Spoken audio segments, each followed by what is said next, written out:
Honours fourth ইয়ারের আপনারা যারা পরীক্ষার্থী তাদের অ্যাপ্লাইড ম্যাথের সাজেশন আমরা অনেক আগে দিয়ে দিয়েছিলাম, যেটা ফুল সাজেশন ছিল। এখানে আমরা একেবারে শর্ট সাজেশন নিয়ে আলোচনা করব।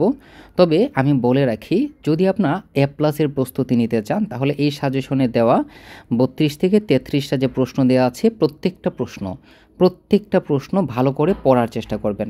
আর যারা একেবারেই পড়াশোনা করেননি, শেষ সময়ে এসে মোটামুটি পাশ করার জন্য প্রস্তুতি নিচ্ছেন, তারা এই যে প্রশ্নগুলোকে আমি এখন হাইলাইট করে দিব সেগুলো একটু ভালো করে করতে পারেন, তাহলে আশা করি আপনারা মোটামুটি কমন পেয়ে যাবেন। আচ্ছা, এখন এইটাকে আমরা কিভাবে কি করব এটা আমরা একটু দেখি। সো দেখেন, যে প্রশ্নগুলো আমি এখানে বোল্ড করে দিয়েছি সেগুলোকে একটু ভালো করে করতে হবে। প্রথমত হচ্ছে পার্সিভালের যে পার্সিভাল অবেদ বা এটাকে সম্পূর্ণতা সম্পর্ক বলা হয়। এটা 4 মার্কসের জন্য খুবই গুরুত্বপূর্ণ।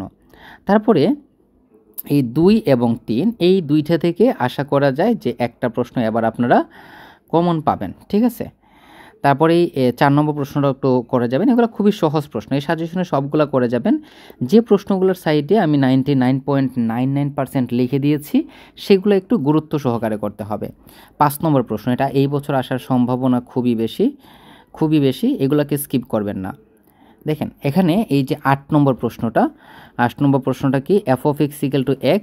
এই f(x) = x কে অর্ধপল্লা ফুরিয়ার সাইন ধারা এবং অর্ধপল্লা ফুরিয়ার কোসাইন ধারায় বিস্তৃতি করতে হবে।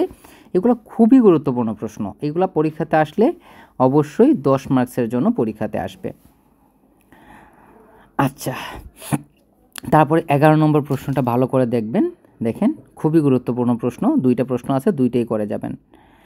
ল্যাপ্লাস রূপান্তর ব্যবহার করে যে সমীকরণের সমস্যার সমাধান, এরকম 3টে সমস্যা এখানে আমরা দিয়েছি।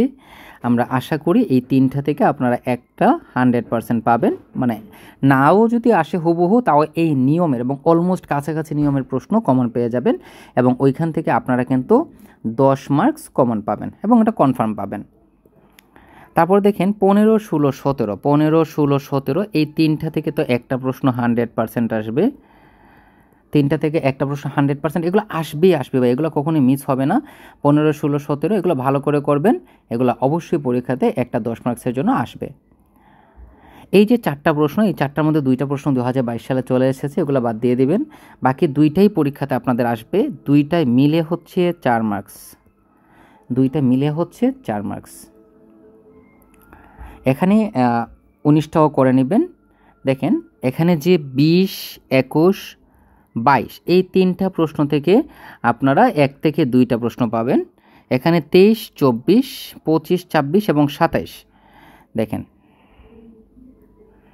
23, 24, 25, 26 এবং 27 এই 5টা প্রশ্ন থেকে আপনারা 2টা প্রশ্ন 100% পাবেন। ভাগ্য ভালো থাকলে পরীক্ষাতে 3টা প্রশ্নও কিন্তু পেতে পারেন, কোনো অবস্থাতেই এগুলোকে স্কিপ করা যাবে না। 28 নম্বরটা 10 মার্কসের জন্য খুবই গুরুত্বপূর্ণ।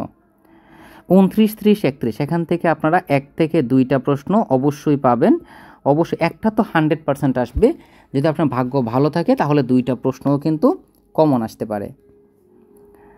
আর এখানে আছে আমাদের 4টা প্রশ্নের মধ্যে এই 35 নম্বর প্রশ্ন, এটা তো ভাই 100% আসবে, এটা হচ্ছে 10 মার্কস। 34, 32, 33 এই 3টা থেকে আপনারা 1 বা 2টা প্রশ্ন কমন পেয়ে যাবেন। দেখেন শেষের দিকে যে অঙ্কগুলো আমি এখানে দিয়েছি ওইগুলো কিন্তু ভুলেও স্কিপ করা যাবে না। সহজ কথা হচ্ছে, এখানে যে 35টা প্রশ্ন আছে আপনারা চেষ্টা করবেন 35টা প্রশ্নই সমাধান করার জন্য। যদি না পারেন তাহলে যেইগুলোর সাইডে এভাবে আমরা 99.99% দিয়ে রেখেছি সেইগুলা ভালোভাবে করবেন। সো আমরা আশা করি এগুলো যদি আপনারা ঠিকঠাকভাবে করতে পারেন তাহলে পরীক্ষাতে আমরা মোটামুটি খুব ভালো একটা রেজাল্ট করতে পারবো। এরপরেও যদি আপনারা কোনো কিছু জানতে চান, বলতে চান বা আপনার কোনো কিছু জিজ্ঞাসা থাকে তাহলে প্রশ্ন করবেন।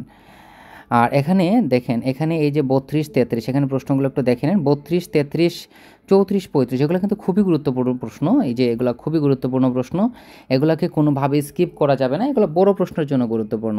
তো এই ছিল আপনাদের অ্যাপ্লাইড ম্যাথের শর্ট সাজেশন। আপনারা চেষ্টা করবেন সম্পূর্ণ সাজেশনটাকে ফলো করার জন্য। আপনারা যদি এই 35টা প্রশ্ন ভালোভাবে পড়তে পারেন তাহলে আশা করা যায় যে আপনারা ম্যাক্সিমাম কমন পেয়ে যাবেন। আর যারা একেবারেই প্রস্তুতি নিতে পারেননি তারা যেগুলোতে আমি 99.99% লিখে দিয়েছি সেগুলো একটু ভালোভাবে পড়বেন। সবার জন্য শুভকামনা রইল। বেস্ট অফ লাক সবাইকে।